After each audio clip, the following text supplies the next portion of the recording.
साथियों, मेरे चैनल से जुड़ने के लिए सब्सक्राइब बटन को प्रेस कर दीजिए और यदि आप चाहते हैं कि नया वीडियो अपलोड होते ही आपको मैसेज मिल जाए तो बेल आइकन को भी ऑन कर दीजिए। नमस्कार साथियों, मैं अंकुर जोशी आप सभी के समक्ष फिर से उपस्थित हूं। आज हम समझेंगे कि निर्माण योग कैसे बनता है और उसके फल हमें क्या क्या मिलते हैं। छोटा सा एपिसोड है लेकिन बहुत ही महत्वपूर्ण है, आप अंत तक बने रहें। साथियों, हर व्यक्ति अपने जीवन में स्वयं का भवन बनाना चाहता है, रहने के लिए घर बनाना चाहता है, लेकिन जब यही चीजें धर्म से जुड़ जाए तो ऐसा व्यक्ति किसी धार्मिक जगह पर, किसी सामाजिक जगह पर भवनों का निर्माण अवश्य करवाता है।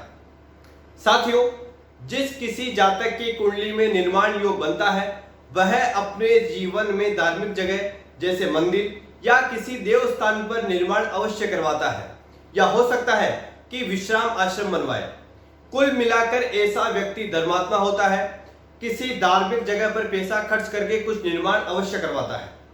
साथियों, आइए अब हम ये समझते हैं कि ये योग बनता कैसे है। देखिए, जन्म कुंडली में दूसरा भाव, इसे हम जो है धन भाव कहते हैं, ठीक है, और कुंडली का नवम भाव, इसे हम धर्म का भाव कहते हैं।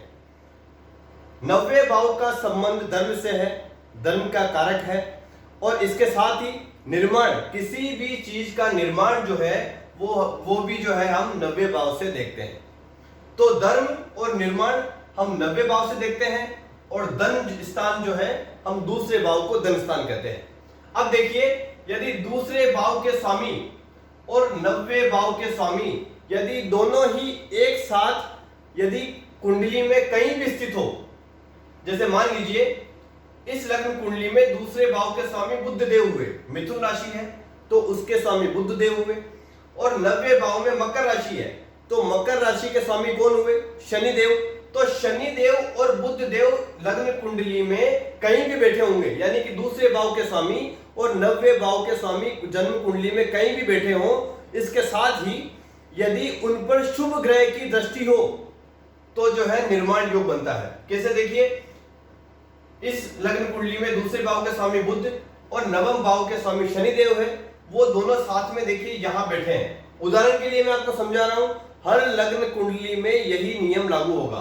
देखिए, बुध देव और शनिदेव यहां बैठे हुए हैं। अब मान लीजिए शुभ ग्रह कौन कौन से होते हैं? देखिए, चंद्रमा, बुध, बृहस्पति और शुक्र, ये शुभ ग्रह होते हैं। यदि इनमें से किसी भी ग्रह की दृष्टि इन दोनों ग्रहों पर पड़ रही हो तो निर्माण योग बनता है। अब जैसे देखिए, बुध और शनिदेव यहां स्थित है और यदि यहां पे मान लीजिए कि बृहस्पति है तो बृहस्पति की सीधी सातवीं दृष्टि यहां पड़ रही है तो ये निर्माण योग बन गया। कुल मिलाकर दूसरे भाव के स्वामी और नवे भाव के स्वामी कुंडली में कहीं भी साथ में बैठे हो और उन पर यदि शुभ ग्रह चंद्रमा, बुध, बृहस्पति और शुक्र, इनकी किसी भी तरीके से यदि दृष्टि पड़ रही हो तो जो है निर्माण योग होता है। उम्मीद है मैं आपको बिल्कुल सरलता से समझा पाया। मिलते हैं अगले एपिसोड में। जय श्री राम।